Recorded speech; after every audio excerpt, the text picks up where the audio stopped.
David Pendleton. Good morning. Where's the other David? David Michaels. I just called. I saw him. I know he's on the premises. All right. He's prepping for. Our guest said he heard a rumor. What? That there's going to be something's happening. A sale. Ooh. A product sale. Yeah. And it's going on today. Yeah. But maybe it's just a rumor. We need to confirm it. We do. That is important. I had to belch, so I had to turn the mic off. That's a good thing. Yeah.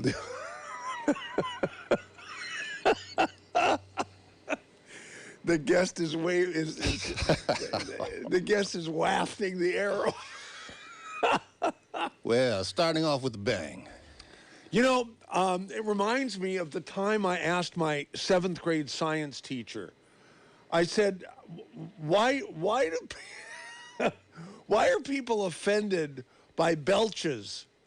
Well, it is now I can understand them being offended by flatulence, by farting. Right. You know, right? And it's not F-A-R-T-I-N-G, not F-A-R-D-I-N-G. Rush Limbaugh used to talk about people farting, and he was talking about people putting on makeup.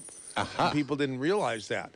But, yeah, so Mr. Zeck told me, he says, because belches stink. And I said, they do? John just verified that effectively, you know, by wafting the air. I believe so. But this is cultural as well, because in certain parts of the world, it's expected. If you do not belch, like in the Middle East, after a meal, you offend the host. You'll be executed. I don't know if that's the case, but you will offend the host, and they do wait for it. So if you are, I heard that about in Japan. That's happened. It's like the host is offended if you don't slurping belch. your food in Japan. But slurping noodles. Yeah. So, all right. Well, I guess we could start the show officially. I'll bet Dave is in the Dave Cave helping one or more customers. I hope so. Yes, I did see some people around. I wouldn't be a bit surprised. But if he is, when we start the show, could you go and ask him and see if he can come and do a promo and straight from the horse's mouth? Most certainly, about whether there's a sale and whether it's one of those deals that make you squeal type sale days. All right, you know, we always like those. Okay, so let's start the show. Good morning, a brighter day is here. Good morning. May we bring you cheer. We've got time, we've got tunes, we've got time, tunes, and temperature. Get up and go, it's today, you know, on KSCO Radio. It's been suggested that I sing. This. Okay, go here. What did you say? No. I said you should sing along with this. I didn't say you should sing. Oh. Yeah, God forbid. Hey, you'll be excited to know this. Maybe you already do. Oh, gotta shut up. Good morning. Now stay right here on KSCO Radio. Good morning. Now stay right here on KSCO Radio. You mean like that? Yeah, that was pretty good, actually, Michael. You were on tune pretty much the whole time. That voice belongs to none other than Sleepy John Sandidge and his orchestra. In my orchestra. Yeah, now it's been a big local news story recently that John Sandidge, a music promoter impresario extraordinaire with over 50 years under his belt. 40. Oh, not 50? Well, I have 50 under my belt, but only 40 of them in music. Wow. All right, well, I stand corrected. It is still pretty good. You're retiring August 20th and 21st. Right. for locals only at the Santa Cruz County. You've hired the entire fairgrounds, and you expect it just to be a overflow crowd, right? Well, it's not the whole fairgrounds. It's just the part by the stage. You know, on Sunday, there's a big flea market down there where I understand they have a lot of sales. Right. You know, and you don't always find a good sale. You have to really look around. And down there, they have sales pretty much everywhere on Sundays, except for where we'll be with the music. So whenever there's a sale, I like to say, I'd like to hear about it. Oh. That voice belongs Was that my to cue? Yeah. Wow, you're slick. That is That slick. was called a segue. Man, that was smooth. I like that. Thank you, Sleepy John. These are two veteran radio pros. Wow, that was nice. speaking. But, you know, going back to the fairgrounds thing, Becky Steinbrunner is going to be joining me on Monday to talk about what's going on over at the Santa They Cruz still County want to Fairgrounds. close it again? I think they're working towards that way, yeah, that would be horrible. That would be devastating to the community. Is she for or against it? She's for keeping the fairgrounds open. Yeah, good, who wouldn't because be? Holy moly! You don't want her on your tail. No, you don't. She's very good at what she does. She's very persistent. So MZ, I'm going to be out there at the Dave Cave until 2:00 today, just like every Saturday, from 10 to 2. Unless the Saturday you have COVID. Yeah.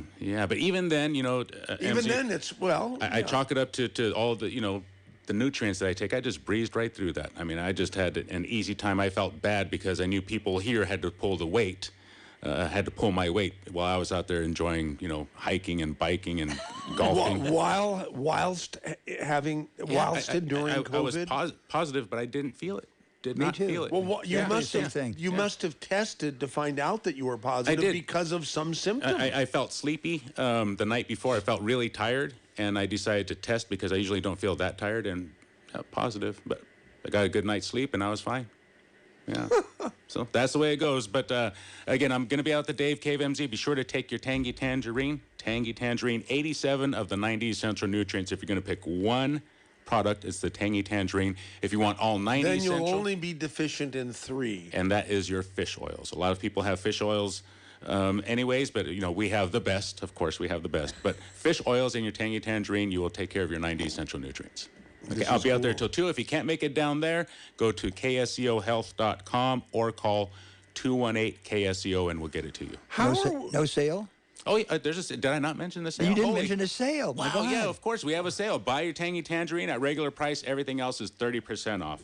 Everything else is 30% off. Tangy Tangerine is not on sale, but everything else will be, again, once you buy your Tangy Tangerine. That could be the tablets, the 2.0, the 2.5. We're out of stock of the 2.5, but any Tangy Tangerine will qualify you for that 30% discount. And they don't have to buy 2 or 3. Just one will do it, Yeah, right? just one will do it. But if they want to buy a 2 or 3 canisters of Tangy Tangerine, they still have to pay the Tangy Tangerine The regular price, for that. But it will qualify them to buy everything else at a 30%. discount. Yeah.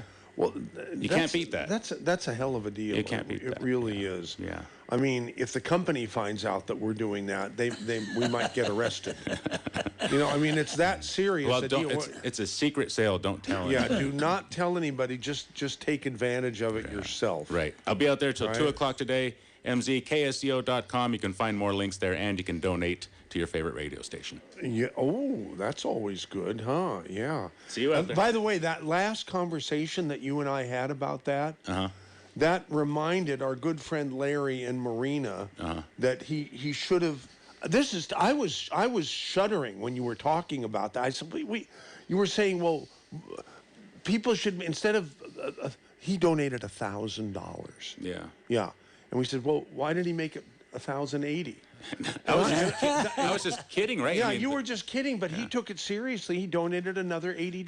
Well, what do you say to somebody like that? Yeah, What can you say just about somebody like that? All I can say is, Larry, get a hold of me. He already does. And as soon as I get my shipment of gear, I'm going to get a hold of you, Larry, and then, you know. Yeah, and wow, support KSCO.com is a website you can go directly to, our regular website, KSCO. Yeah, it doesn't matter how much it is, but, you know, you can donate directly to your favorite radio station. Yeah, and we appreciate everyone that comes in. So thank you, Dave, You got Dave it. Michaels.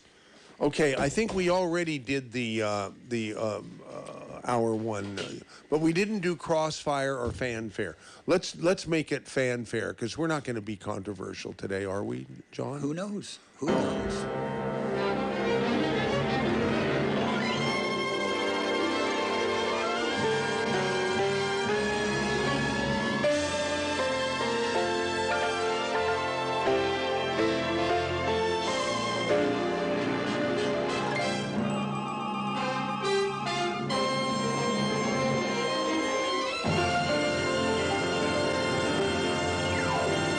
Okay, you're going to be going out with a bang on August 20th and 21st. Snazzy Productions has been your company. Yeah. And it's adult per day, $40. Adult 2-day pass, $70. Teens, 13 to 17, $25 each. Teen 2-day passes, $35. Kids 12 and under free with a paying parent or guardian, right? Yes. Okay. We don't want people just to drop off their kids so we can babysit them, you know. That's not the purpose of this one. Okay, and you're going to have Keith Greninger.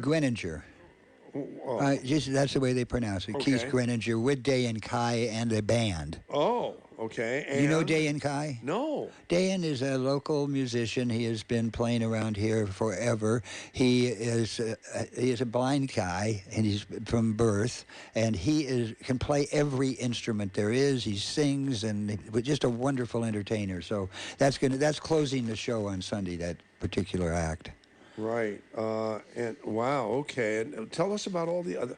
I would read them because I'm looking at the cheat sheet here that says for locals only. Yeah, locals only. But I'm only. afraid I'll mispronounce all the names. Well, I can do it for you. Now, let me start with locals only and where we got the name. It's a nod to this is a local show, and we're only using local bands. So everybody lives in Santa Cruz County. And but locals only has another meaning to another part of our community, the surfing community. And you'll hear of that word. There's a song called Locals Only. It's my beach, it's my wave, go home. What surfers say to people who are not from the area, this is our beach, this is our wave, you can't surf here. When I was a kid, you saw Valley go home. It's the same, everywhere. Same thing. Yeah, Valley go home. So the people we're having on Saturday, we're going to start out with a bluegrass act called Bean Creek. They've won every award there is in California for bluegrass. They're just fabulous. Patty Maxine. Patty Maxine is a slide steel player. She's 83 now. Really? And she just kicks butt. She is so good. And she'll be appearing with Christy McCarty. And so it's a duo. But if you've never seen Patty Maxine, that's worth the whole show. Mira Goto and her band, a couple of years ago, Mira was voted Best Artist in Santa Cruz. The Tahanui School of Hula and Tahitian Dance will be doing some dancing for us and playing some Hawaiian music. Hank and Ella and the Fine Country Band, well, I bet you can figure out what they do. They play country music, and Hank writes it all, and Ella stands next to him with her fiddle, and it's a nice big band and a lot of fun. Bonnie June and Bonfire is Ken Kraft and Bonnie Owens and Craig Owens and Bonnie Jean. So they are go by Bonfire. Then headlining that day is Sharon Allen and the Dusty Boots and Blues, and she'll have a lot of local musicians coming up and doing just one song, including Ginny Mitchell and Jay Lingo. Then on Sunday, Alex Lucero and the Live Again Band. Alex is a rock and roller, a songwriter, and a singer, and he's just put together a bunch of great players. Rosa Azul is a Mexican mariachi-style band from Watsonville. Space Heater is a blues bar band with a fabulous vocalist and backup players. The Coffis Brothers, I think everybody's familiar with their name now. They have made a name all over the country, and they are from the Santa Cruz Mountains. They've been playing together since they were babies because they're brothers. Michael Gaither, who has been on the morning show here a number of times, singer-songwriter. Carolyn Sills Combo, Carolyn award-winning Texas swing singer, got a national award for her abilities. A.J. Lee and Blue Summit, another sort of bluegrassy acoustic band, and then of course we'll close with Keith Greninger and Dave Greninger, yeah. Greninger, yes, I got it right. And this then time. we'll have, as you come in, the Pleasure Point Brass Band, a marching band, will be playing. And we also have the fabulous Jenny Mitchell, who will be doing a lot of helping out, filling in when people, like if somebody couldn't make it at the last minute, Jenny's always there to help out. So that's our show. We'll also have food booths and crafts, jewelry booths and clothing booths and things like that. Lots of food booths, and I think we're going to have ourselves a great time. Now, why are you retiring? Well, I've done it for 40 years is one reason. But you've always enjoyed it. I love it. I love doing it. And but it's never been a big money maker. And now and one of the reasons I'm doing it also is the government gave me money to use to help our industry stay afloat. So I'm distributing this money to the artists to play and to the venues to host it. So the money goes back into the community that the government sent me to be able to stay in business. Was this COVID related? Yeah. Okay. Yeah. They didn't you apply for a loan? I did, but I foolishly did not apply for as much as I could have and should have. Yeah. I did get a little one. It's true. Yeah. So, and this is the way we have at Snazzy have decided to distribute it, is because we ran out of time also. You had to spend this money in a certain amount of time. Oh. So we ran out of time. So we decided prior to that we would do this and as a going away big And blast. have it correspond with. Now, you're not going to be like these furniture companies that say going out of business sale. No, I am not. I mean, you really are going out of business. I really am going out Or of retiring, I should Well, say. well, Because going out of business sounds negative. Yeah, I am It's retiring. not that way and at all. Snazzy will be taken over by my son Ernie, my brother Ron, John Henry Ledwith, who's worked with us for many years, and Luke Hess, who is our. Oh. So all of those folks will be with us. So you'll be Snazzy Production Emeritus. Emeritus, yes. Okay, good. So And that's I'll good. stay doing radio. I'm a DJ on another station, and once a slot opens up, I hope to come back here and run another talk show. We were talking about that. Yeah, you did Wednesdays, was it? Wednesdays, yeah. Was it 2 to 4? Or 12 to 2. It was 12 to 2. Right. Until a schedule change from the 9 to noon when we put Rob Carson in. Yeah, right. And that resulted- gave Charlie back 2 hours. Yeah. So Charlie was doing noon to 2, and that took the 5 people who were doing that slot out. And so now it's a 2 to 4 slot where we have community members pretty much. Right, but not poor Sleepy John. Not me. Who made that decision? I don't know. I didn't get a vote. Nobody came to me and said, who should we get rid of, John? I may not have been gone if you'd asked me that. Wow. Okay. Well, obviously the decision was. It wasn't mine. It wasn't mine. I just. Michael, you can make any decision. You can fire but I don't. everybody. I don't want to. I don't want to. Well, It's you know why you unpleasant. don't want to? It's too difficult a decision. You have one of those much people that's rather. on in that slot would have to go, would have to leave. Right. So I understand. Yeah. You're not happy, but you understand how business is when you have had a good opportunity and you had to take it. Yeah, exactly. Now look what here. Not to be negative, but it says no pets, no service dogs. No, it says with you can have a pet with a service, but you have to have the papers. Oh. Because people just say they're a service dog. More papers, please. People don't need your papers. So, yes, you can, if it's your service dog, of course you can have it. If it's just you want to bring your dog. You have to put this in the ticket, or else people will be clods and drink and get unruly and everything. No pets. Service dogs with paperwork will be allowed. No hard shell coolers. Small to medium size, 10-inch high, 10-inch wide, 14-inch long, soft cooler will be allowed. No glass containers of any kind. No cans, no alcoholic beverages, beer and wine available through vendors. Good idea to bring a large hat for sun protection. Yeah, now, some of those are the fairgrounds rules, that they don't want glass and they don't want cans and they don't want you bringing alcohol. Were your ears burning last night? A friend of mine, remain unnamed, and I were talking about you behind your back. Oh, no. Yeah. This was a big fan of yours, and for many, many, many years. No longer. No longer. Why? You were wondering, probably.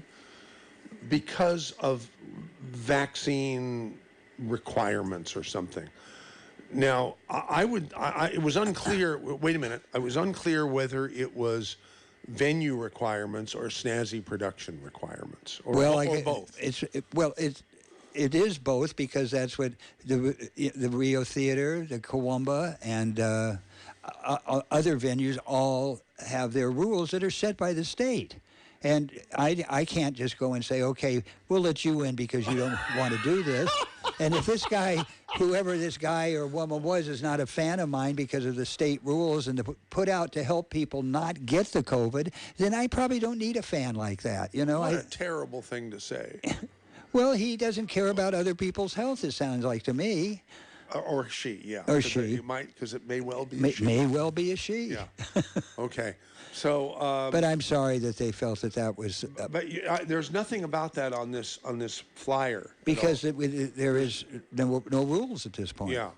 But if it changes, then we'll have to change with it. Right. But as of this point in time. No masks. No. Yeah. And no, you don't have to show your card that you've been vaccinated. And I was listening to the news, the national news. It was saying people are just fed up with masks, and if there is a new surge in a different variant or whatever, people are going to say, no, we're not going to do masks. We're not going to do vaccinations because it didn't help anyhow. And I think that's crazy talk, Michael. I think the vaccinations helped tremendously, and the masks worked as what they can do to help. They may not have been perfect, but we were fighting things that ended up killing 1 million people in this country. 1 million? 1 million people in this country.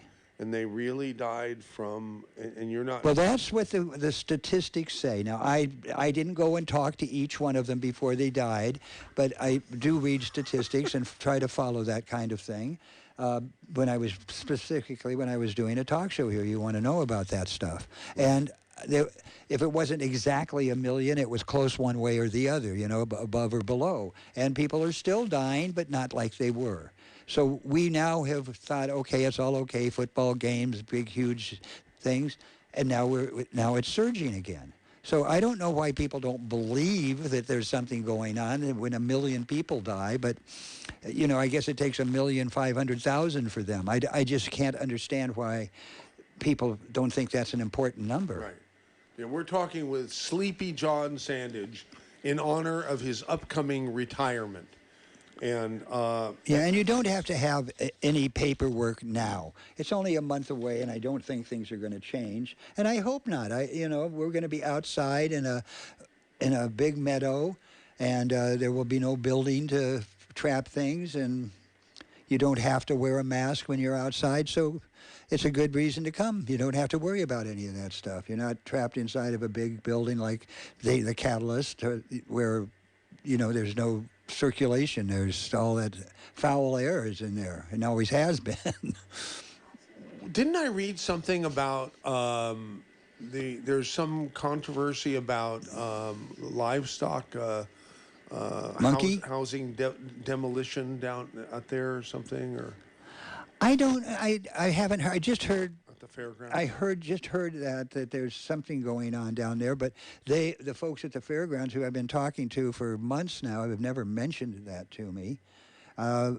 There's always been a problem with noise for the local residents. So not so much the week of the fair, but the car races. That's disturbing. So the car races have to be over at 10 o'clock. So they've made their rules now. So at 10 o'clock you stop, no matter what's going on. If the race has only one lap to go, because they'll fine you. After 10 o'clock you get a fine, and the fine increases as many times as you do it. They did tell me that. Oh, okay. So maybe somebody else would know it who works with the fair and has heard that, but I haven't heard that. Yeah. 479-1080. If anybody wants to call in and talk with me or Sleepy John about his illustrious career. I've had a nice career here in town. and what the future is. I mean, I want to get into your head and find out what retirement, if you really go through with it, and I believe you will. Yeah, I am.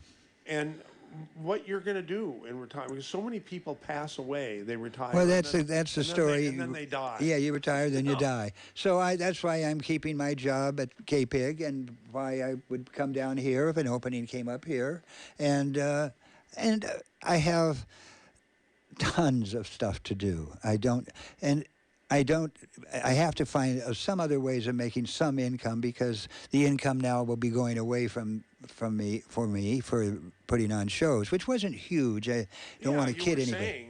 It was not a massive amount of money, but it was, a little bit every month came in, and so all of that helped.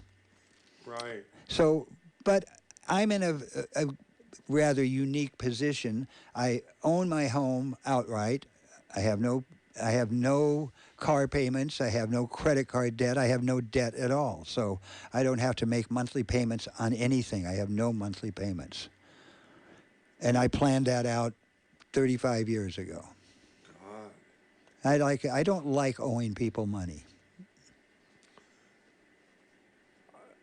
I don't know what to say. Well, there's nothing to say. It's just the way I decided to do it, and as it worked out, I'll be fine. Right. I have one rental, and that takes care of me. Oh, geez. I mean, you set up your life pretty amazingly, John Sandidge. Well, I mean, I'm envious. Well, I have a key word in my life. It has to be fun, or I'm not going to do it. Wow. If it's not fun, I don't see any point in spending your time doing things that aren't fun. Right. And I also think I've managed to travel extensively throughout, and I'll just... But tell us some of the places you've been. Well, China. Yeah. When? Right before the Olympics. So not too long ago. No. It was a fabulous trip. I just really enjoyed it. I think the best food, after Belgium, the best food I've ever had. And you went, so would that have been 20? About 20 years ago, 15 to 20 years ago. That you did... China? China. Yeah. Well, not all of China, of course, but Beijing, Shanghai, Xi'an. Went to see the Xi'an warriors. One of the most incredible things you'll ever see in your life. Wow. They're acres and acres of. They were all underground, and a farmer was drilling for water. Not that long ago, maybe 50 years ago, and broke through the roof of one of these caves with hundreds, thousands, tens of thousands of handmade clay warriors and horses and buggies and everything to defend the burial place of the emperor, or whoever it was at that time. It's amazing, just an amazing thing. And I got to hike 5 miles on the wall. Wow. And it was an incredible trip. And how many, did you go with a group? Or? No, I never go with groups. Yeah, you always do. I always go. But I had friends there, and they helped me. Living there? Living there. Really? I joined the Beijing hiking club while I was there, and got to hike in all of these great places. So I prefer to make trips not planned. Like Betty and I have put over 50,000 miles in Mexico and Central America driving. And I've been in every state in Mexico and every country in Central America, and spent the year when I turned 50, I did Travels with Charlie, except it was Travels with Rudy, my dog, and we got in a motorhome and spent a year. It was just you and the dog? Just me and the dog. Friends met us every now and then, and my son came and joined me for a little while. But it was a solo trip, and I think that should be a requirement for people to take a solo trip to different countries.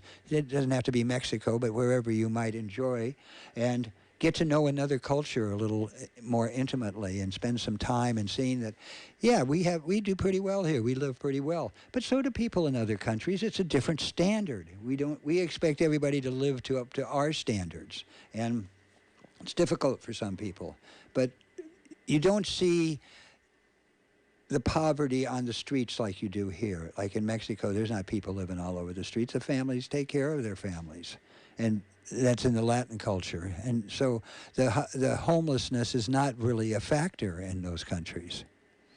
God. Yeah, it's been... We don't take care of our own. That's the problem. You know, all those people who are living in motorhomes or under tents or tarps or in the park or wherever they're living, they have families someplace. And for whatever reason, they can't go back to them. The Mexican people and the Latin American people, and what I saw isn't that way. I'm not saying that they don't live. Some of them live in very poor conditions. There are certainly a lot of ghettos in most of the countries, but everybody has a roof over their head and something to eat because their families watch out for them. I never thought of that. I guess that makes sense. Well, talking about what makes homeless worse here in this country, because you basically said that. Yeah. And I'm not going to argue with you. I think you've noticed it. You've traveled more than I have probably recently. I haven't traveled in every country in the world. I've never been to Africa, but where I've been, that's been my experience. Right. And the reason is, what about drugs? Because they say most homeless people, or many, if not most of the homeless people, are drug addicts. Well, I think most of the country is drug addicts. You see, people don't want to take alcohol as a drug. And alcohol is a drug, and it's the most dangerous of all of the drugs. And we don't count that in as a drug problem. We're just having some beer. We're just having. I thought we did count that. No, I don't hear that. Do you ever hear it? Sometimes they'll say drugs and alcohol, like it's a different thing. In the homeless encampments in Santa Cruz and San Francisco, where I frequent, okay, I mean I spend time in both of those communities. I see a lot of empty and not empty alcohol containers being consumed. It's the cheapest drug. Okay. And so, but what you said about, I'm thinking, I'm really trying to wrap my head around what you said a minute ago about this country doesn't take care of its homeless. Their own families. They take care of their own families. Yeah. You know, if you had a brother who was homeless out on the street in Mexico, the family would say, "Come in. You're not going to drink here. You can live here, and we'll feed you, and we'll take care of you." But you can't do that stuff, and we don't seem to take that responsibility. I'm sure some people do. I'm not saying any of this is for everybody, but I think as a practice, we have so many homeless because they can't go back to their homes. There's some kind of a problem that they can't go back. And so it becomes the problem of the community they've decided to live in. And we are a very pleasant place to live. The weather is reasonable, and it doesn't rain on you all the time, and we have care facilities for people. You know, we do it up here in Santa Cruz much differently than they do it down in Monterey. It doesn't seem to be the big problem in Monterey as there is here. You don't ever hear them talking about it. Salinas has a bit of a problem, but Santa Cruz has a huge problem. Yeah, and San Francisco. San Francisco, yes. It's getting much worse, huh? Well, in all of these places. Well, right? because look at the prices of houses and housing in general. There's no place for them to go that they can live in. So what do we do about that? I have no idea. But that's what our government, I think, should be working on, is taking care of people and in turn asking families to jump back in and help out their troubled people that are in their family, and don't put it on the state and everybody else, because these people don't think clearly. You know, obviously they're having mental health problems, having health problems. Their lives are a wreck, and we need to start working on that. You know, housing is a very important thing, but you know, back in the Reagan years when they closed up all the mental health facilities, that was a great brilliant move. Now they just put everybody out on the streets, and that's where they still are, on the streets, because there's no facilities to take care of them.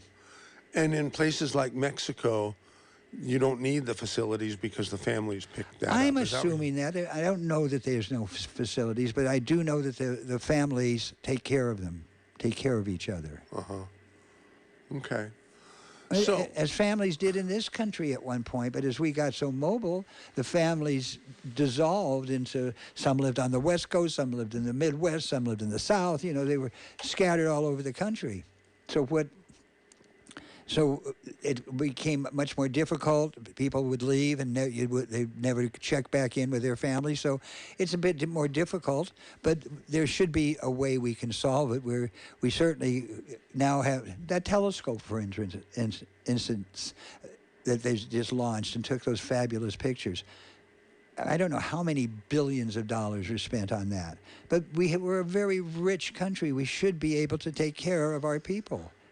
And we should be able to take care of the people who want to come in and work here, because all of these people that are in the homeless camps don't seem to want to work. I don't know. I'm not saying that's a fact. It's just, it looks that way. That's the picture that gets painted. But the Mexican people, the Central American people, the people that are trying to move into this country, in my opinion, are some of the best of their country, because they want a better life for their family, and they know they're not going to get it there. They come up here with thinking that things are going to turn, and they're not. That's not so much it is now. That's one of the reasons we're having so many labor problems. Wow. You know, we can't get enough people to work, and jobs are empty, but we don't want to let anybody cross the border to fill those jobs. So we're in what I think is referred to as deep doo-doo with all of that. Yeah.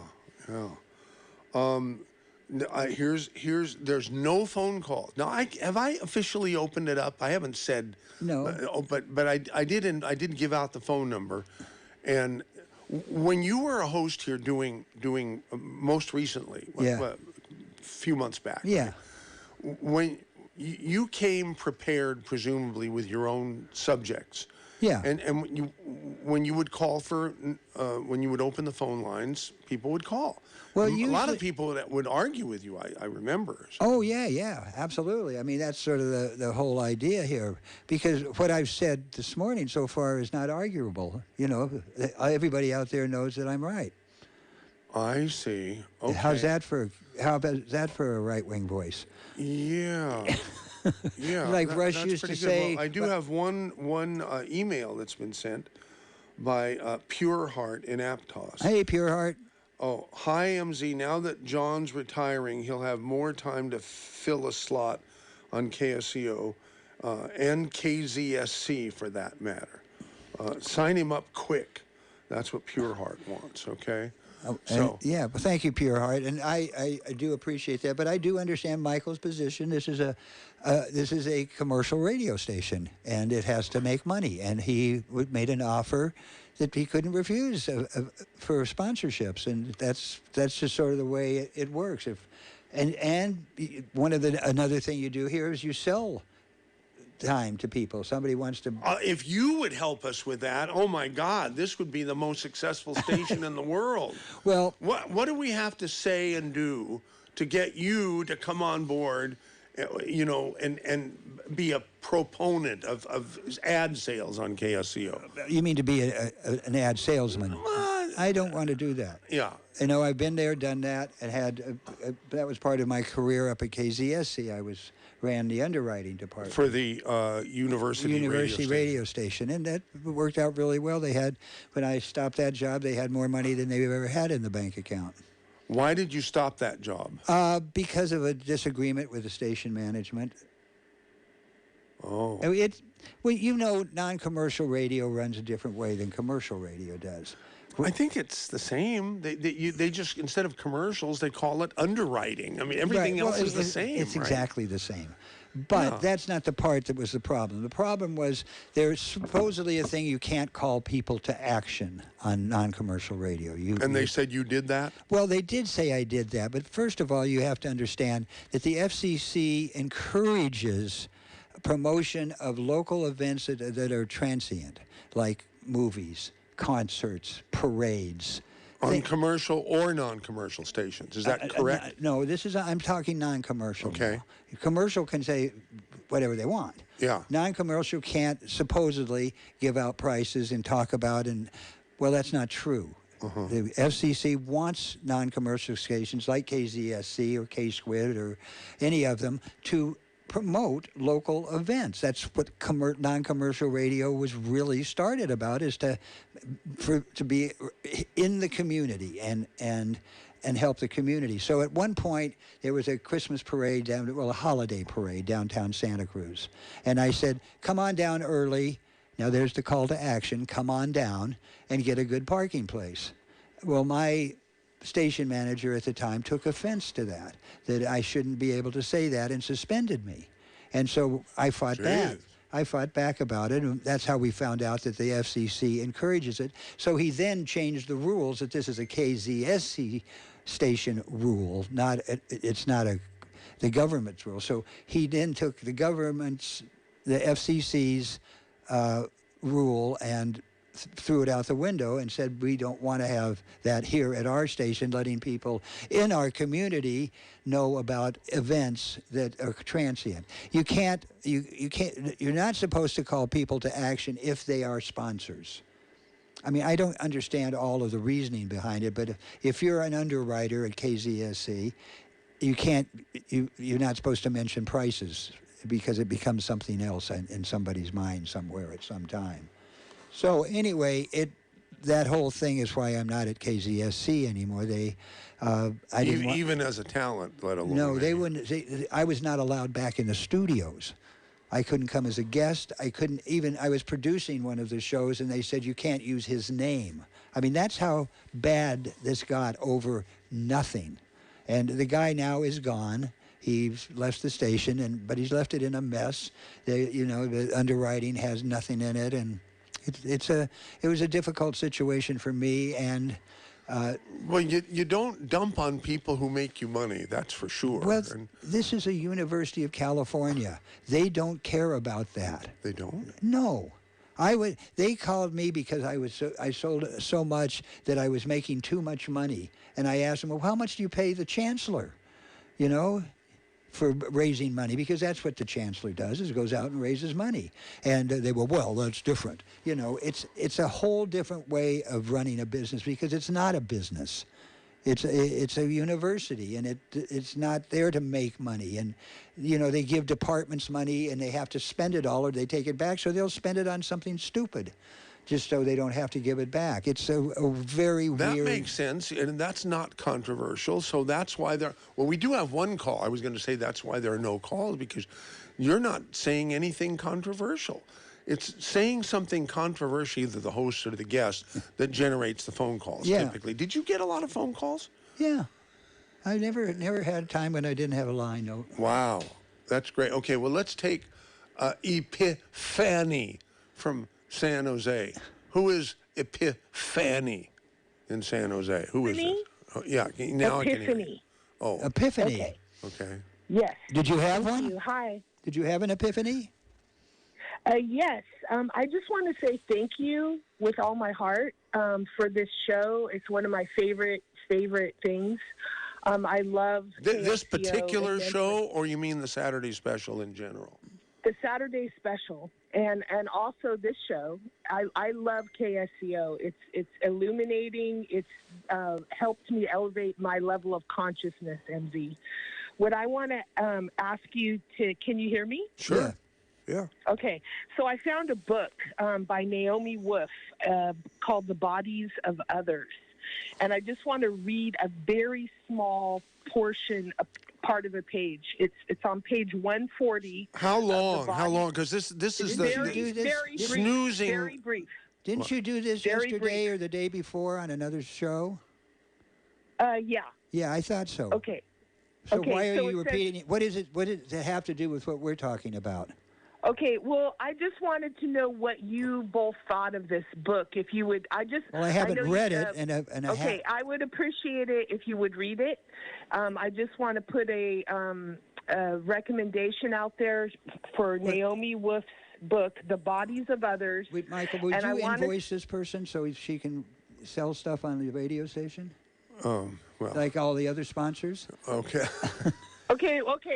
I just wanted to see what you thought about it, John. Well, I wanted don't, to that's know not what if we're you talking. had That's any not what insight. that's not what we're talking about today. Okay, we're talking about homelessness, But right? that was part of our conversation. Yes. Okay, and the other part is, can you enlighten me, please? Well, we've talked about homelessness. We've talked about entertainment. We've talked about radio. We've talked about a number of things. We aren't following. I just want to. Okay, I wanted to say that I really appreciated your insight into helping our family members. I think that's extraordinary information in your travels that you said you had experienced. And I just want to say that I think us motivating each other, communicating with each other, I think our homeless problem is not going to be fixed by mental institutions and pharmaceuticals. That's a great. Thank you for making that, but thank you for not reading also Epiphany. Here's Jim in Morgan Hill. Jim, you're on the Saturday special with Sleepy John and poor old MZ. Thanks, poor old MZ. Hey, Sleepy John said something to me that infuriated me, and always does when I hear it. And what that is he said he's blaming Ronald Reagan for closing down the mental institutions. And maybe he did, but there's been how many Democrat governors have there been since then that could have reopened them? So what's the deal there? The deal there is Ronald Reagan closed down all the mental health hospitals in the state for an unknown reason to me. Just to save money and look like we had more money than we did and put a bunch of people out on the streets that shouldn't be there. Now, whether any of the governors after that did it or not, that doesn't affect what Ronald Reagan did. Well, yeah, but you can't complain about it. Sure I can. You can complain just as much about the Democrats not reopening them as you do Reagan closing them. No, I can do more about Reagan closing them. He's the one that started it. We didn't need to do that. There's all these big empty buildings now. It was a stupid thing to do. And he did it, and I'm not happy with it. And if you are, that's certainly your privilege if you think that was a good idea. I'm not, convinced either way on that, but they could have reopened them, and they're not. And that's where the real problem. Are you just looking to blame the Democrats for something? I mean, that sounds what you're doing. It sounds like you're living in the past. Well, I'm just stating a fact of the past. I'm not living there. I'm just telling you what happened. Okay, if that happened, then it could be rectified, and you're not doing anything. You're not. Well, I don't know if anybody is doing anything about it or not. I can't argue that. I don't know. Well, okay, anyhow, it looks like the phones are starting to come alive. Yeah, I see that now. Because I was getting nervous. Oh, don't be nervous, Michael. You and I could talk for the whole day. We really could, I guess, but we have. It's sort of. I shouldn't be nervous when there are no phone calls. No, I really shouldn't. One of the reasons there is no phone calls, people are interested in what we're talking about and paying attention and not calling. You think that's it? Absolutely. That's true, MD. Oh my God! Thank you, Jim and Morgan Hill. You and John have both made me relax. Probably for the next hour and 6 minutes. 6 minutes, right? Yeah. Oh, thank you so much. And now somebody's calling me on my phone. Let's see if it's one of those robocalls. Hello. Hello. Yeah. Who is this? This is Steve from Belmont. Oh, hi, Steve. Why don't you call on the air, on the regular on-air line? Oh, I'm sorry. I called the wrong number. Oh, okay. Yeah, that would be much better. Were you meaning to call online on the phone number? On the? I was. Okay, well, definitely call 479-1080 instead of my private line. Not that, I mean, Steve is a wonderful person, and he gets a pass to call me on my private line. But I thought it was a robocall. Yeah. I thought it was someone calling when I'm on all the do not call lists. Because anyhow, thank you, Steve. We'll answer wait for your phone call. Yes, very good there. All right. So, all right. Thank you, Jim and Morgan Hill. I'm going to move on to David in San Francisco. Now, David, you're one of the few people who think like John One of does. the few. What state are you in? One of the few people who call this station. Oh, okay. You know, right? I mean, isn't it true that most of your callers called to argue with you? Oh, and they- absolutely. Yeah, well, that's all I'm saying. And that always amused me because I love the way you handled those people. It's just totally entertaining. Well, that's you the know? whole idea. That's Go why we ahead, do David. television. You're on. You're Hi, on. Dave. Tell John something that he'll like and most of our audience will hate. Well, gosh darn it, Michael, John, I was meaning to call you on your private line there, Michael. The leprechauns told me where they left that sack of gold, and if you want me to broadcast it, I guess I could tell you that... Hey, I was spurred to call when one of the previous callers was talking about the mental institutions. If you paid attention to, back in the... basically from the 1940s to the point where Reagan discharged so many people, the problem was that the idea of heirs, H-E-I-R-S, people were locking up brothers and sisters and parents in order to steal inheritances. And it was said that the mental institutions were filled with as many as 30% of the mental institutions were people who were locked up because of disputes over who was going to get legacies. And if they could declare somebody a mental incompetent, then all of a sudden the rest of the heirs would be able to divvy up a larger fortune. Wow, I had no idea. I'd heard that, and I thank you for bringing that up. That's a really huge thing. It was happening. It absolutely was happening. Yeah, and you remember the old movie Harvey? Yes. That was somewhat. It was able to raise it in a kind of a tangential way.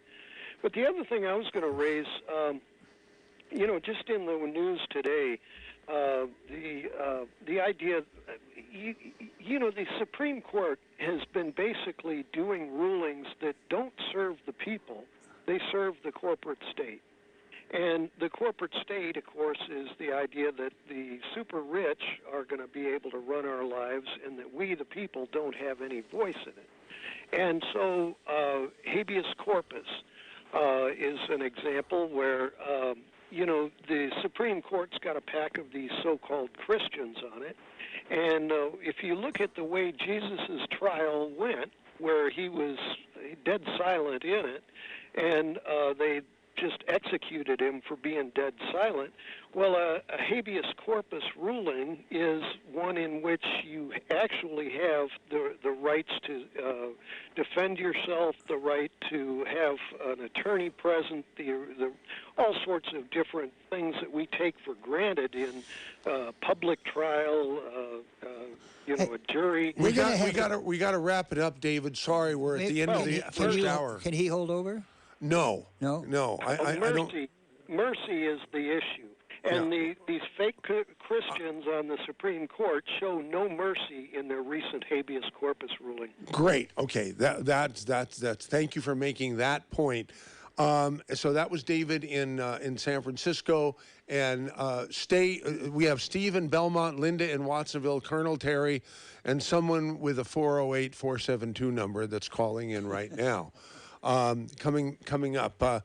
Is the clock right, David Pendleton? I'm going to assume that it is.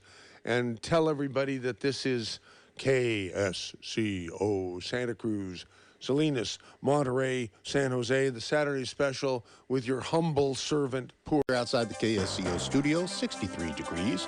Today will be sunny with a high near 79. Tonight, mostly clear, low of 56. Tomorrow, patchy fog before 7 a.m. Otherwise sunny, high near 78.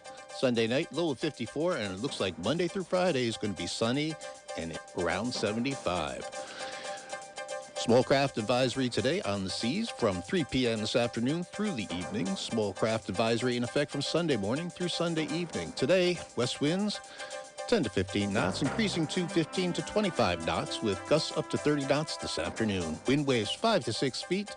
Swells southwest around 2 feet at 16 seconds. KSCO News Talk time is now 11:06, and we return to hour 2 of the Saturday Special with your host, MZ. Yes, here we are in hour 2 of the Saturday Special. And I'm going to verify that right. I'm going to confirm. I'm going to prove that this is hour number 2. How are you going to do that? By pressing the button that says hour 2 intro for Saturday Special. 3, 2, 1. Oh, hello, darling. I hate to hang up on you, but I'm sorry, baby, but I have to go. It's time for that wonderful record show. I'd love to visit, but you'll have to call back. KSCO has the inside track. What are we doing with our inside track? Are we behaving as we should with our inside track? That'll be the topic for the next 2 hours. I'm sorry, baby, but I really gotta go to KSCO Radio. Bye. Now, John wants to talk about that sexy babe. Yeah. Do you have any luck in researching who these voices are, where these commercials came from? Because those are all 40s commercials. Yeah, well, maybe might 50s. Have been in the early 50s, I think, or mid 50s. But it's from a place called Pepper's Jingles in Dallas, Texas. That's all I know. Have you ever tried to find somebody from Pepper's? No, but someone recently, like within the last 6 months or a year, sent me an email saying, with an attachment to it that had some woman singing, and he says, "I'll bet this is the same voice. I'll bet it is." Yeah. And it didn't sound anything like it to me. Now this woman, if she is still living, and I'm assuming it's a woman. Oh yeah. Okay, that's a Absolutely. valid assumption. Yeah.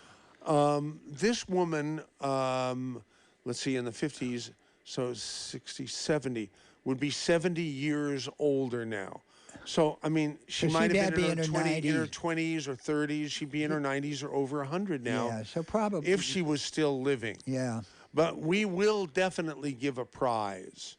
I don't know, a year's supply of tangy tangerine. Or so, if someone can deliver the actual person, and can prove that it's the actual person. And we can do an interview with that person. Pepper's Jingles was out of Texas. Was out of Texas. I don't think they're in existence anymore. Yeah, but there's somebody back there knows about Pepper's. There's always somebody. Yeah. So Linda was on the line, and from Monterey, I think it was. I can't swear where she was from, but we were going to take Linda's call, and she hung up. I wish she would call back. But we do have Steve in Belmont, and we do have Colonel Terry. It's so rare that we get a call from Colonel Terry. I know. I'm thrilled. We shouldn't wait too long, because we don't want him to get tired like Linda did. But here's Steve in Belmont calling on the correct number this time. Hi, Steve in Belmont. How you doing? I wanted to talk about the homeless situation. Let's do it. Okay, well, the biggest problem is it's all supply and demand, and of course the supply is not keeping up with the demand. And I do have an idea. We need real affordable housing that you can own. So I think we need more mobile home parks and more RV parks. I was driving in yesterday, and they were charging $99 per night to park your RV. I mean, and they were full. Wow. There's a supply problem, so I think we need more mobile home parks and RV parks with cheap space rent, and because the rent on all these places. How are you going to get that in a place like Monterey Bay, anywhere in Santa Cruz County? How are you going to get that anywhere where you are in San Francisco Bay Area? I mean, even if the land was free. If it was, and it's not going to be free, but say it was free for the sake of argument, there's no way in the world anything could be affordable. just because of the cost of buildings. No, well, what I'm saying, the mobile homes aren't that expensive. Okay, the prefab housing, basically, it's pretty cheap compared to regular housing. So. Well, now, you got to use some numbers here of how many are needed and what you consider cheap. A prefab house will probably run you $100,000 to get it put together, and set on the place and hooked up with everything. I can't imagine it to be any less than $100,000. Michael, you've been in real estate. It would cost more than $100,000 to put up a prefab house, wouldn't it? Oh yeah. Yeah. So it would cost that in permit fees in this county. And so that is really the problem. Is there?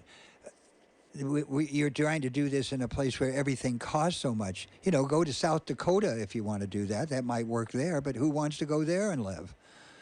Not anybody that's lived in California. Was that a kind thing to say to South Dakotans, John? Well, they don't. They would rather live in California, I'm sure. On the coast, it'd be nice, rather than having to live in the harsh weather problems they have all year round, both hot and cold.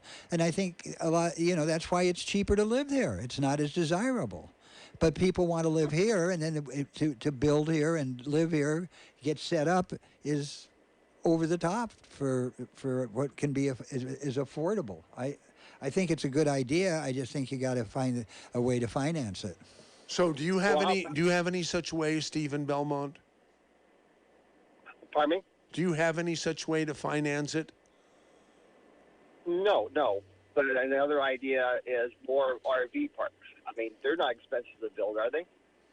No, but somebody has to buy the RVs. They're pricey. I mean,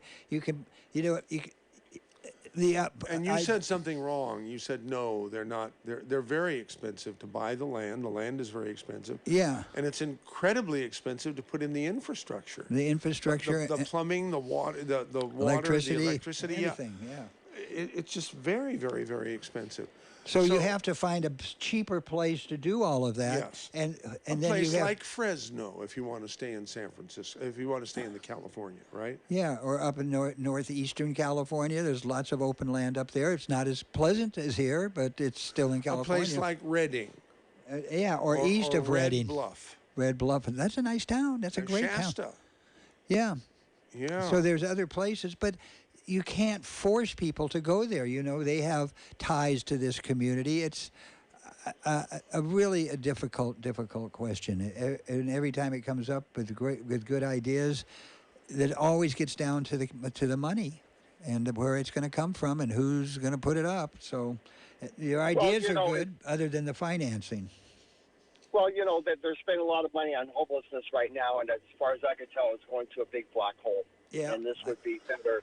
I heard from someone I know who knows somebody in the homeless department. I don't know what they call it officially in the government in city of San Francisco, that homelessness is a very big business in the city of San Francisco. I don't want to be accused of spreading rumors. I'm hoping someone will call me and verify this. Someone out there listening to this program. What kind of a business? A business. The more homeless people there are, the more money that they have flowing in from the federal government. I was told it was like $1 million per head per identified homeless person. Seems awful high, but I know. But do you? And I again, I don't want to spread rumors or things that are too late. Yeah, I guess you're right about that. But if anybody knows anything about that, please call us at 831-479-1080, or you can email mz@ksco.com. Steve, thanks for calling in. Thanks for participating. Always great to hear from you. That was Stephen Belmont. Okay.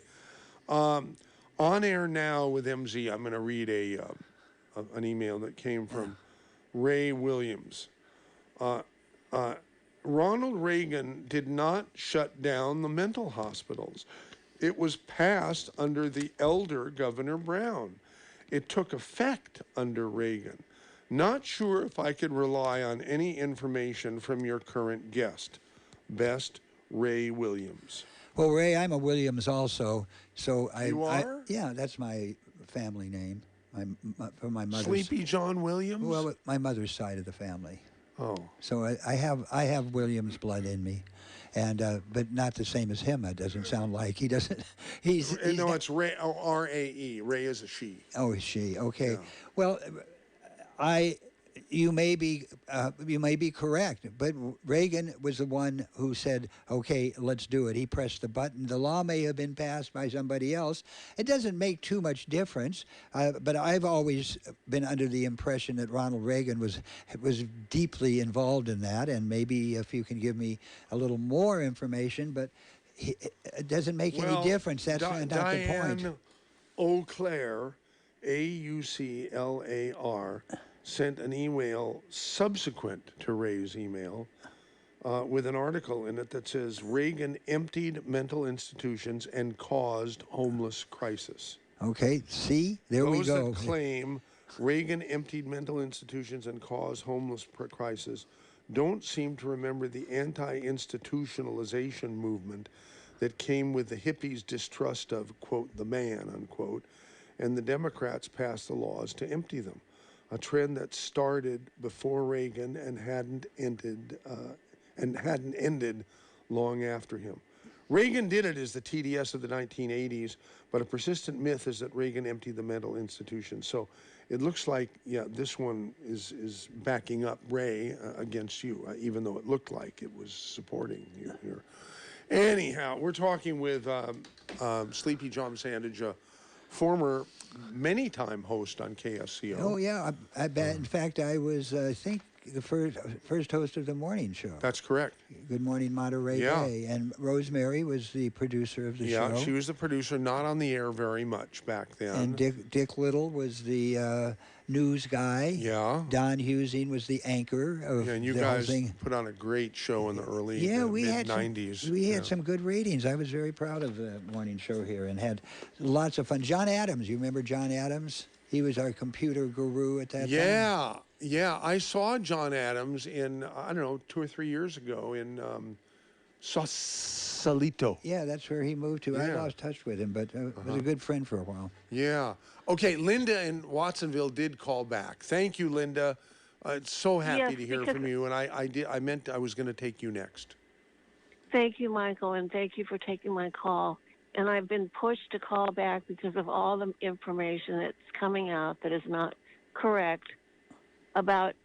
You mean from John? Ronald Reagan. From John? From everybody.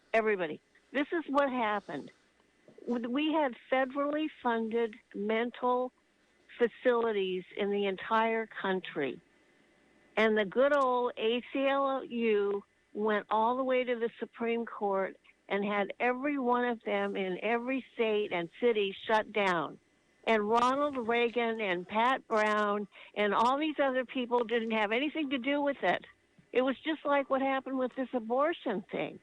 It was the Supreme Court decided that the abortion situation should go back to each individual state. Do you understand? I understand. Somebody needs to be competent enough to stop this stuff. And the reason I don't care for this Sleepy John Savage or whatever his name is. Sandidge. Please, not Savage. You can berate me all you want, but don't call me Savage. Well, you throw things out, and what you do is you open up a hornet's nest, and it's all just words that you throw out. Well, what are you doing? You call up, and now you're the ultimate truth. I've got facts. I have facts too. We all have facts. No, you don't. You don't have facts. Now let's stop that stupid kind of argument for saying I do, you do. You're doing the same thing that I did. You're giving your opinion. And maybe I'm not giving an opinion. Yes, you are I'm giving an opinion. Fact. You read some stuff. Fact, John. You can't prove that over the air. You just are saying that. Well, give her a chance. Well, I gave her a chance. Now, wait a minute.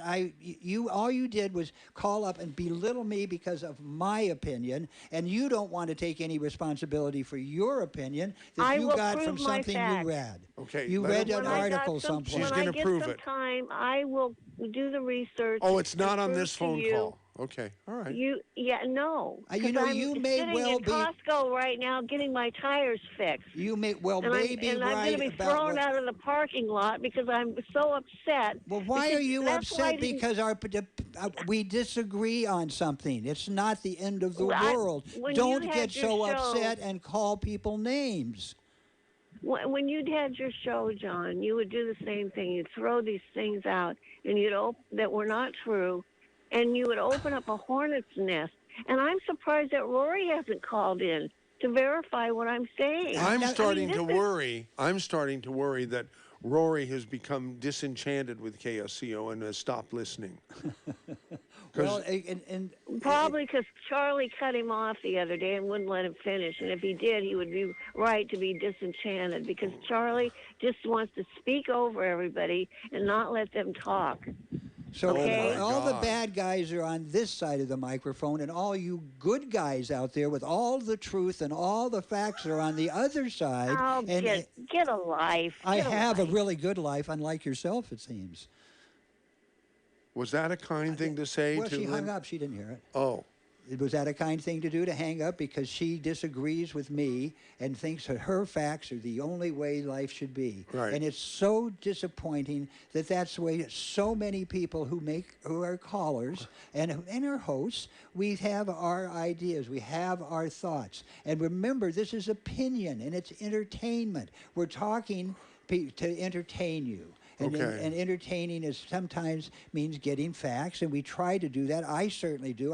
Didn't make that up. I always have believed that Ronald Reagan was responsible for the mental hospitals being. Now, there might have been things going on beforehand. She may be right. But she doesn't have to take the attitude that I'm a stupid, horrible person because I disagree with the way she says I don't things. think she used the term Yes, she stupid did.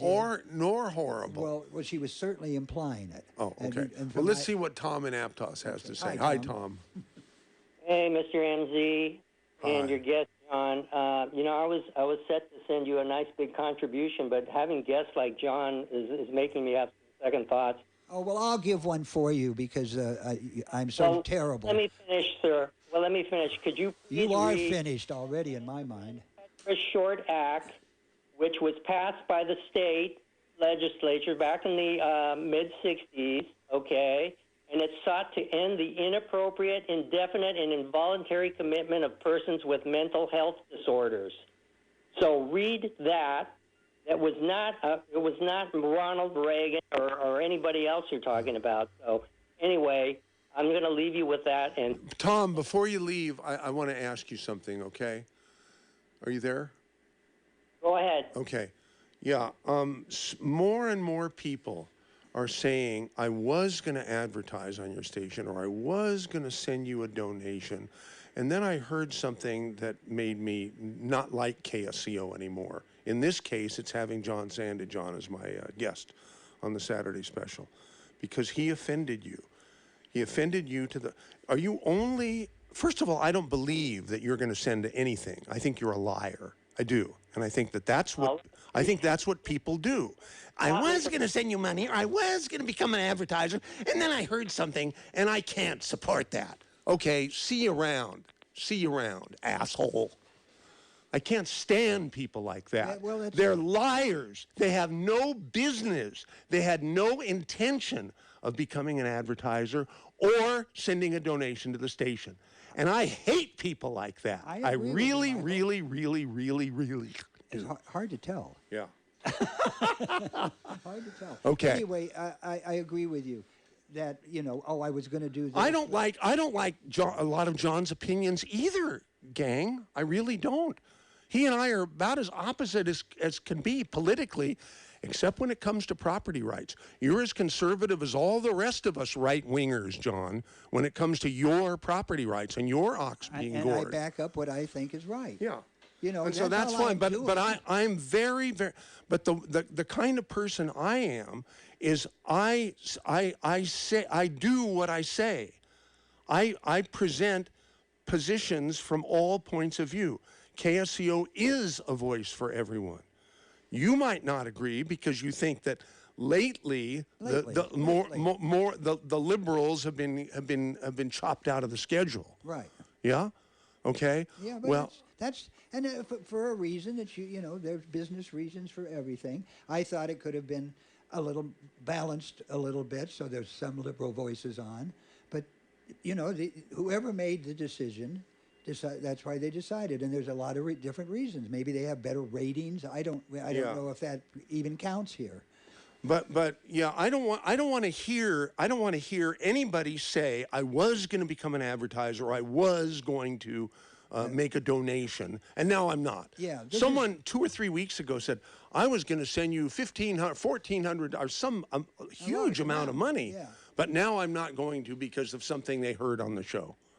Well, this is opinion radio, folks, and you're going to get a lot of different opinions. Well, why do people lie through their teeth like that? Because they think they're doing they want to something punish. They want to punish the radio station for broadcasting something they don't agree with. Exactly, and that's been a problem forever. And I hope people who are listening will understand that you have an opinion, you call up, and you give it. And if we don't agree, then that doesn't mean you're a jerk, or I'm a jerk, or I'm a savage, as the one woman had to call me. But let's hear from Colonel Terry. Oh, okay. Colonel Terry. Yes. Can you hear me? Yes. No, get closer to the damn handset. All right, gentlemen. All right, are we making contact? Yeah. First of all, John, I compliment you highly for having informed wisdom and being very balanced and correct, accurate, and possessing demonstrated wisdom, as I try to do. You've done that for years, and I compliment you for it.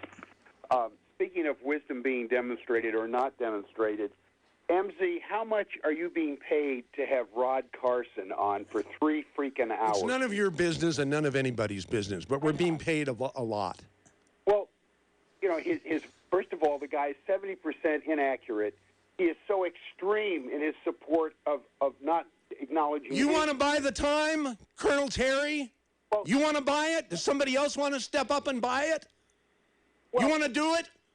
Or do I get to do it all? I'm getting sick of this crap. Talk to you later. Okay, who's next? Is it really Billy Army in Capitola? Gentlemen, Billy Army here. It is Billy Army in What are you doing in Capitola? I thought you lived somewhere else. Oh, I don't like to say where I live, but I work at Capitola. I'm just kind of hanging out.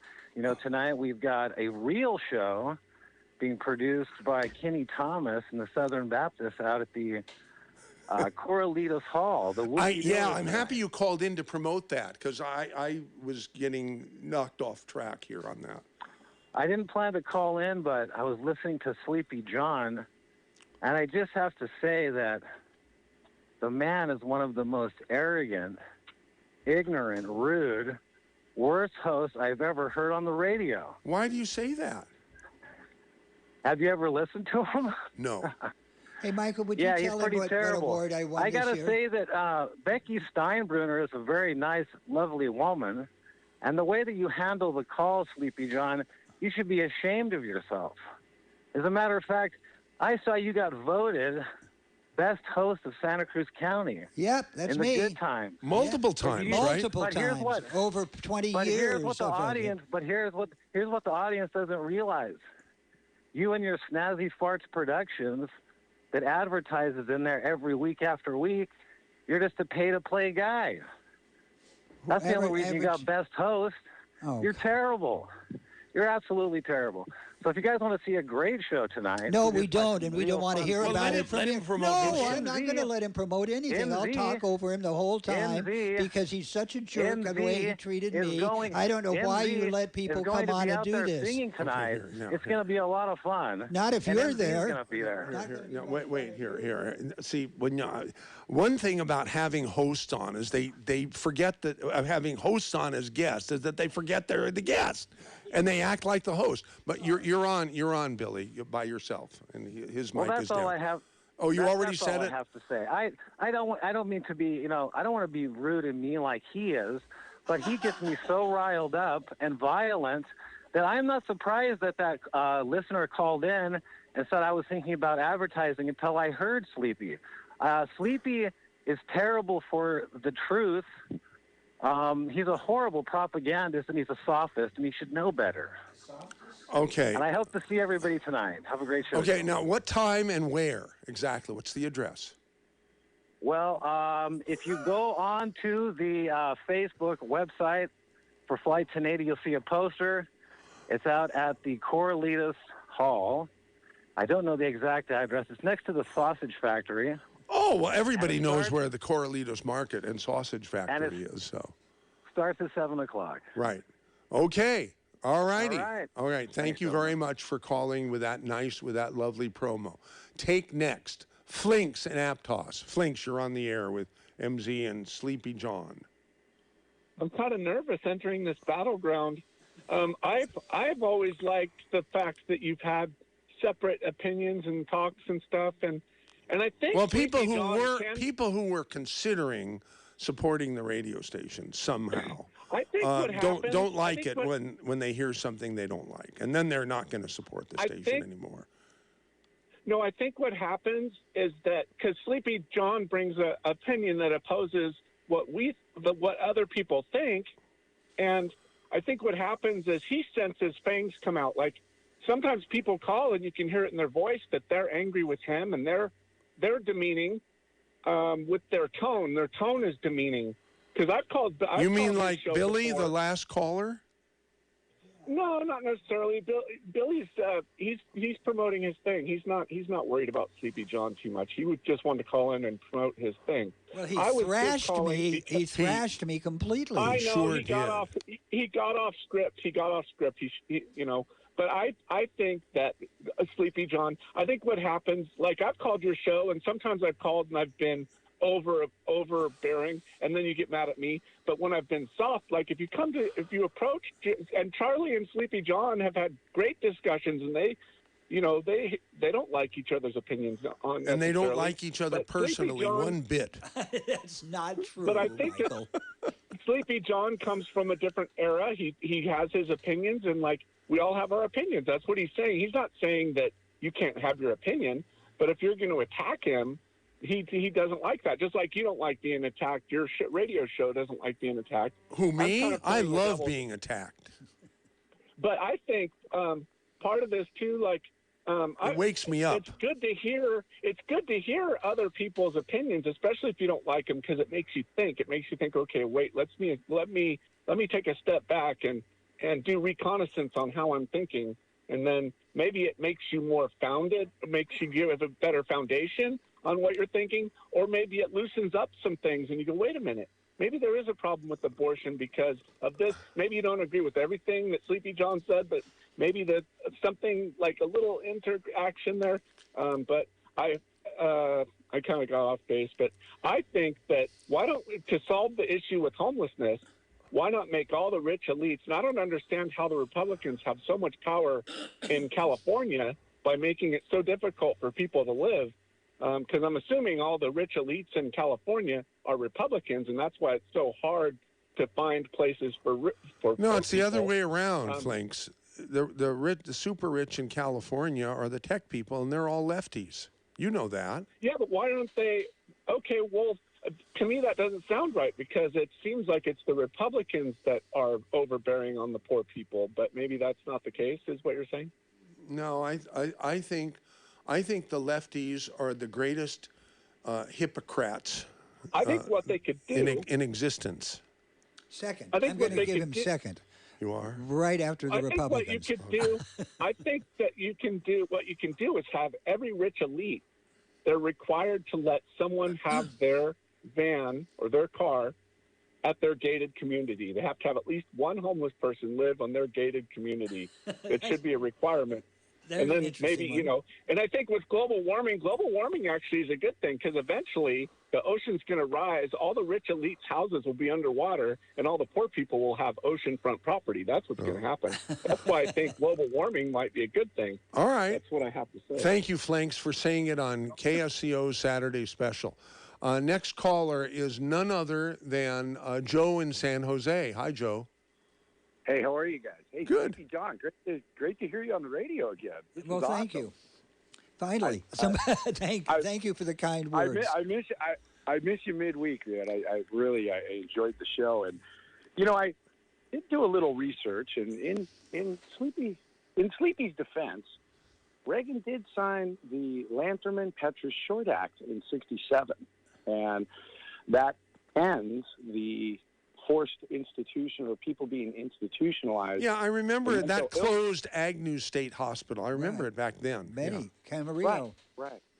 So you're right on the money, right? And the thing I love about your host, Sleepy John, I love Sleepy John because he makes great radio, right? He stirs up the crowd. You got people calling in. I'm surprised Rory hasn't called in and lost his stack yet. But. Well, I think Rory has lost interest in KSCO, and it bothers me because he's been our most loyal caller by far, and our most intelligent caller by far, because you never know what he's going to say.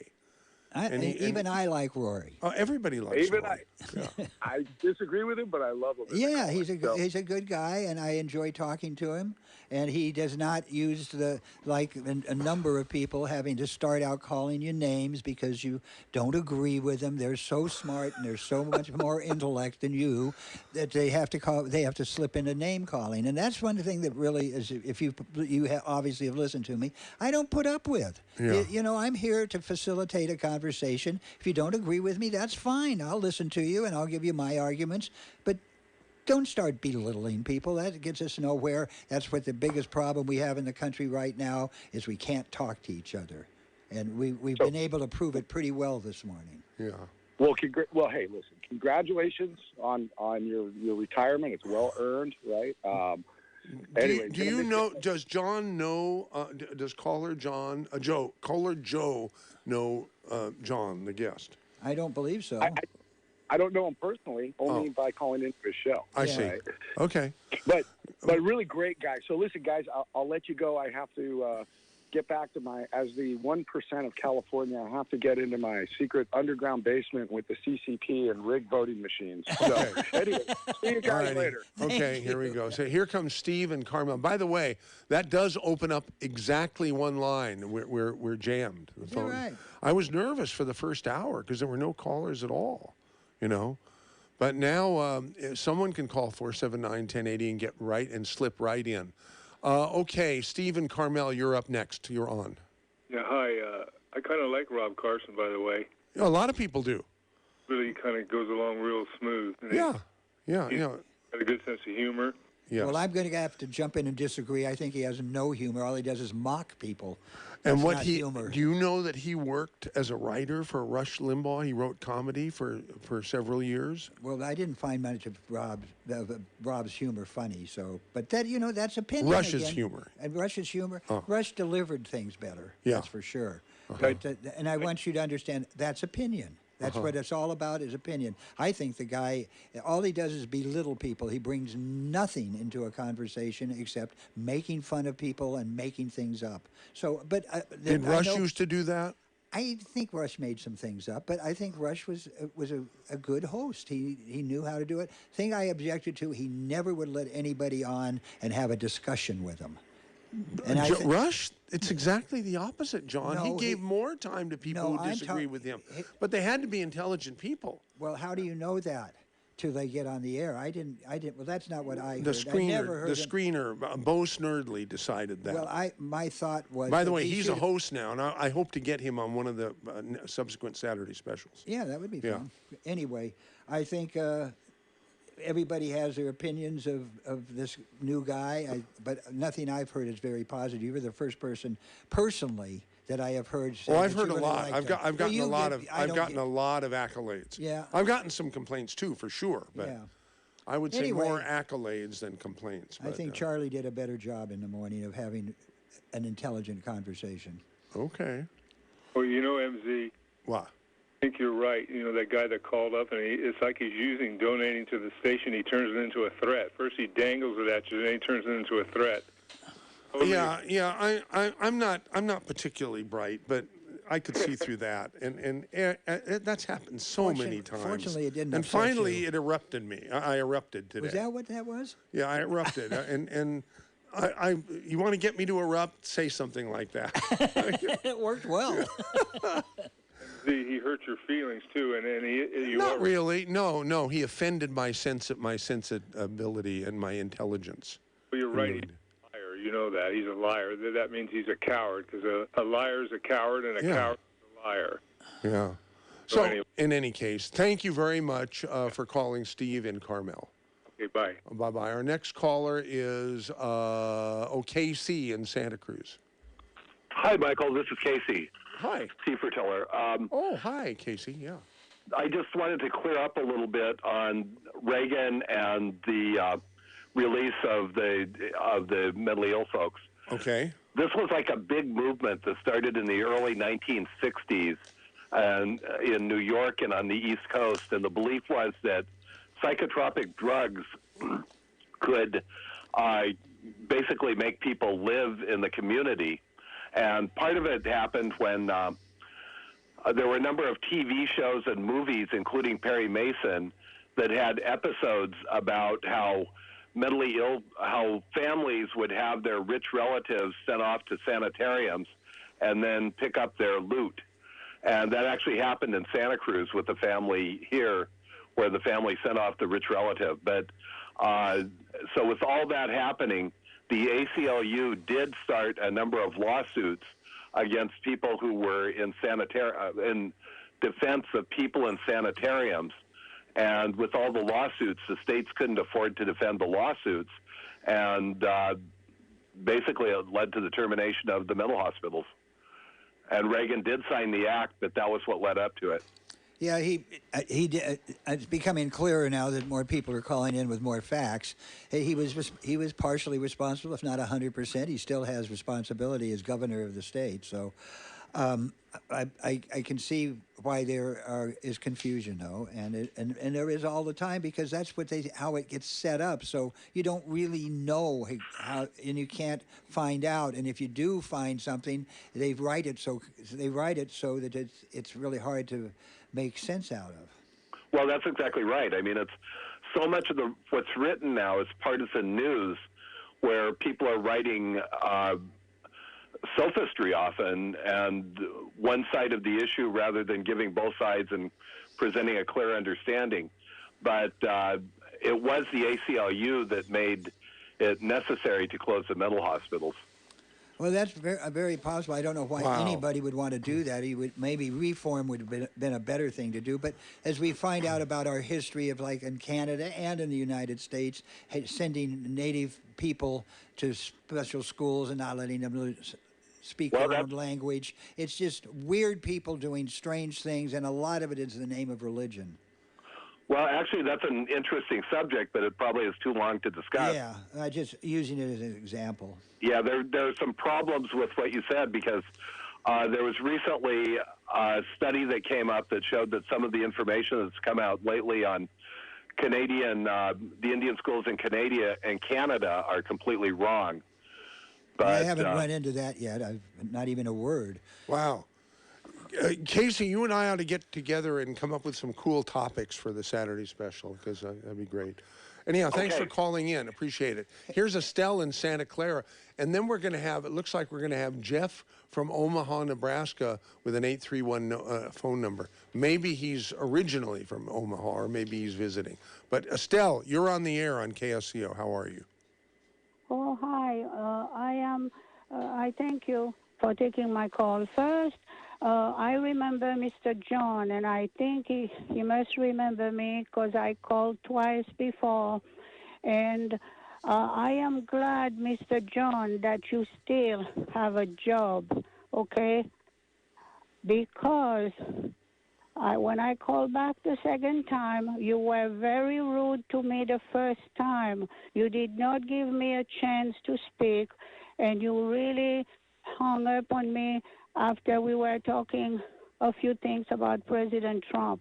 We all have our opinion. You just said a little while ago that we should be respecting each other, especially at this time of crisis and the dark satanic that is going on in this country, okay? So I'm glad that they are keeping you there, because we all need our job. He's just a guest here today, Estelle. No. I'm praying for you. I like people. I work for the Lord. And Well, I don't have anything Estelle, against Mr. John. Estelle, please do not pray for me. I do not believe in the Lord. I am an atheist, and I don't like people praying for me. Oh, well, that is so sad. That is so sad No, for that's you. What if she prays for you anyhow? I wish you the best. That can do is whatever she what got you in trouble. That is what got you in trouble. That's your More opinion, people, Estelle. More You know, people you will think not that call God you. is a most More important people thing. will not call you. That is right. Jesus Christ is my Savior and number go one in talk my to life. Jesus and don't Thank call you. me. I don't need to hear from you. No, what was that a kind thing to say, No, John? before we go on, let me get one more little shot of this. Sure, go ahead. Because I came down this morning to talk, not for the whole hour, but I'm putting on a big goodbye festival. So all of you be happy to hear that. But I'm not leaving radio. I am leaving the production. They would be happy to hear you leaving radio. Well, yeah. Well, okay. So- I'm leaving radio only if you come to this show, though. And the show is called Locals Only, and it's featuring favorite local musicians from Santa Cruz County, and all are welcome. You don't have to be a local to come to the show. And it's on August 20 and 21st at the Santa Cruz County Fairgrounds. 17 local bands, and there are Bean Creek, which is bluegrass. Patty Maxine, one of the local legends, 83-year-old pedal steel player, or a slide guitar player. Christy McCarthy. Mira Goto, voted best entertainer in Santa Cruz County. The Tahanui School of Hula and Tahitian Dance with some great Hawaiian dancing. Hank and Ella and the Fine Country Band, you can probably figure out what they do. Bonnie June and Bonfire. Sharon Allen and Dusty Boots. That's all on Saturday. On Sunday, we have Alex Lucero and the Live Again Band. We have Rosa Azul, a Mexican band from Watsonville. Space Heater, a blues band. The Coffis Brothers, well-known entertainers from the San Lorenzo Valley. Michael Gaither of Watsonville, the Carolyn Sills Combo. She was voted best country western country swing singer in the country. A.J. Lee and Blues Summit, an up-and-coming superstar. And, of course, headlining the whole show is Keith Greninger, Day and Kai, and band.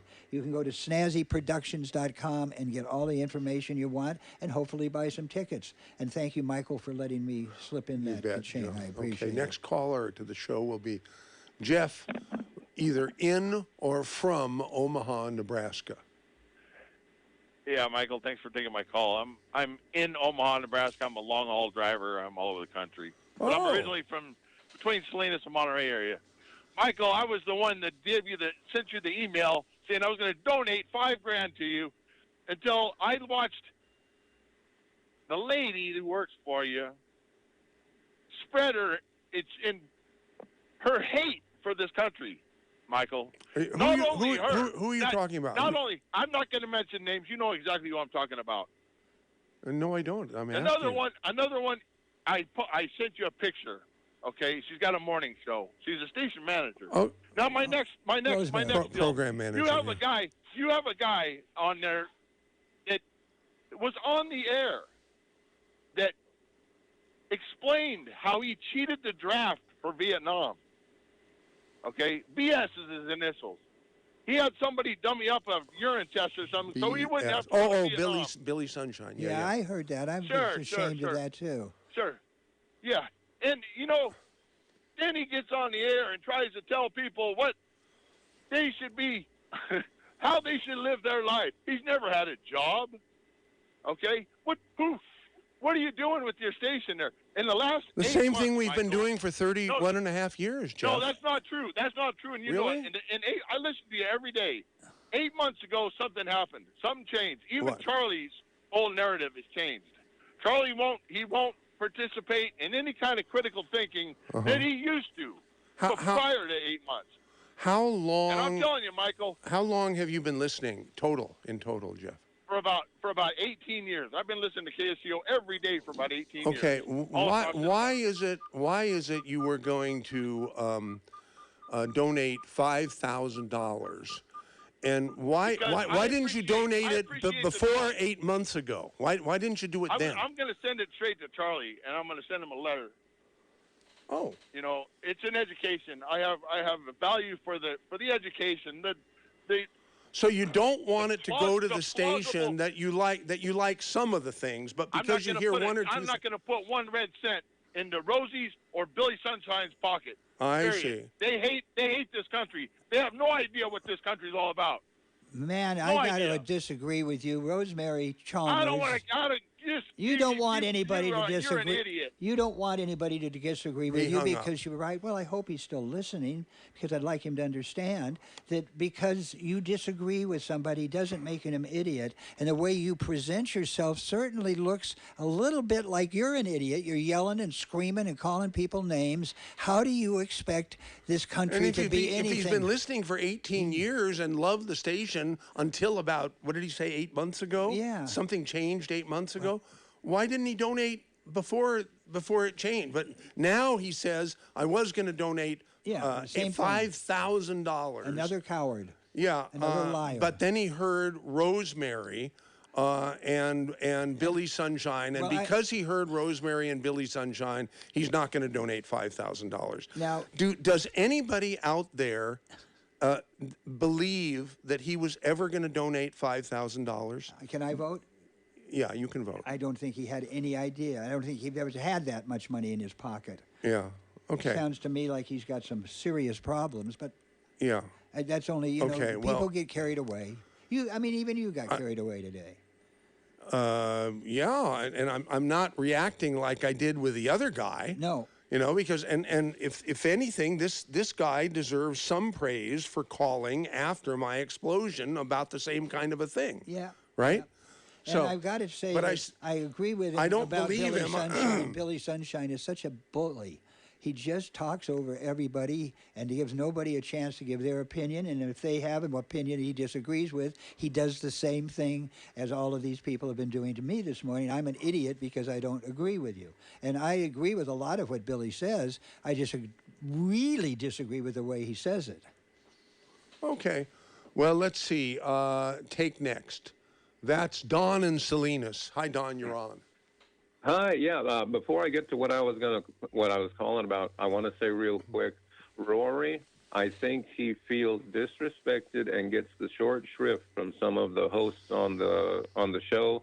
And I wanted to let Rory know, us listeners respect you. We want to hear from you, and it really doesn't matter what the host thinks about you. Call in with your opinion.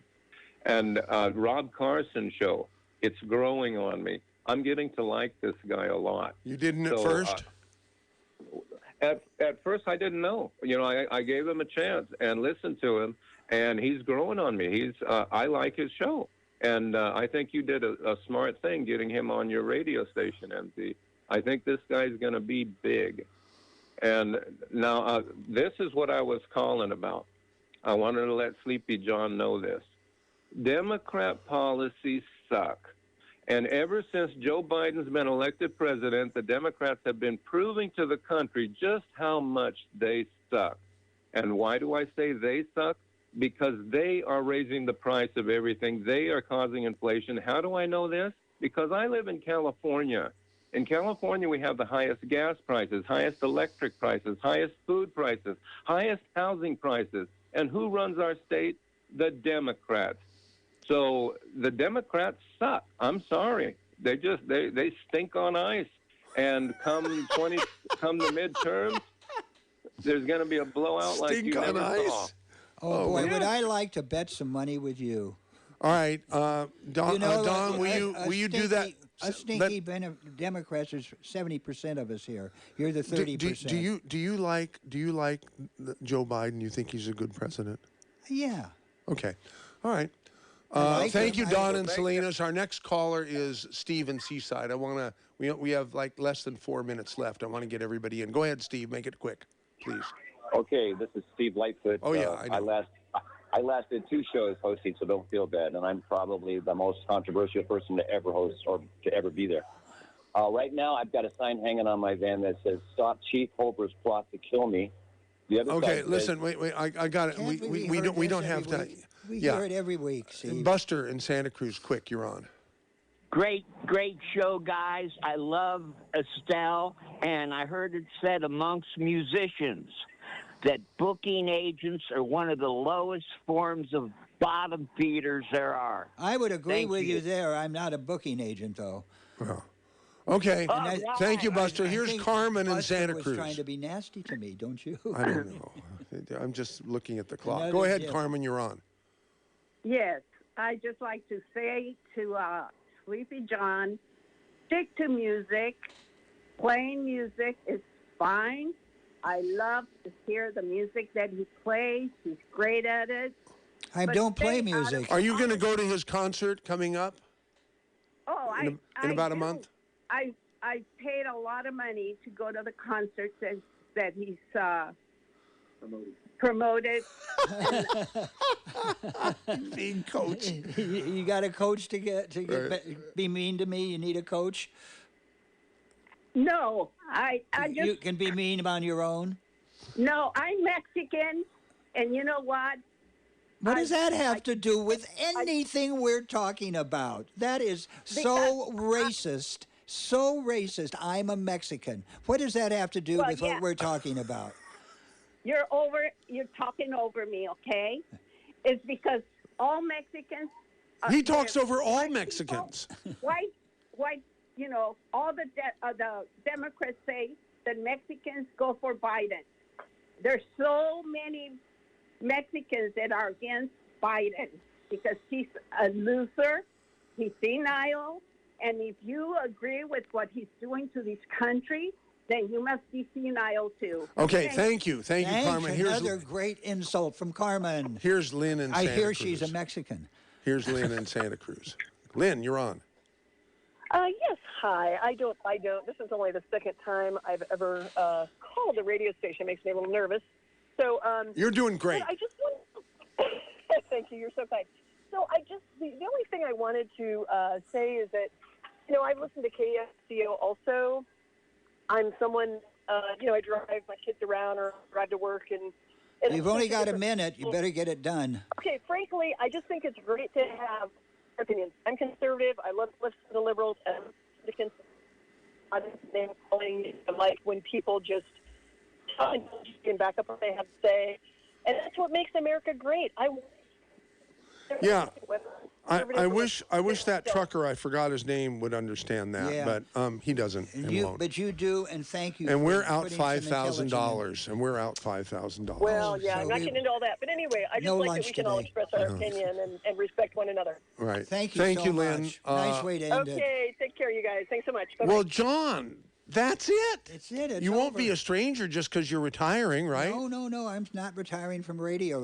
That's right. You did say that. Many people's chagrin, I will be back, and I will hopefully get another slot on the show when people figure out what the morning guy really is.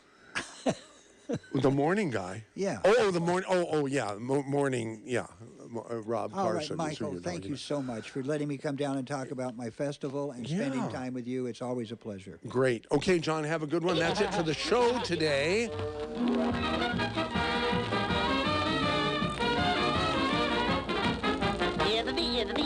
That's all. You're listening to KSCO, Santa Cruz, Salinas, Monterey, San Jose.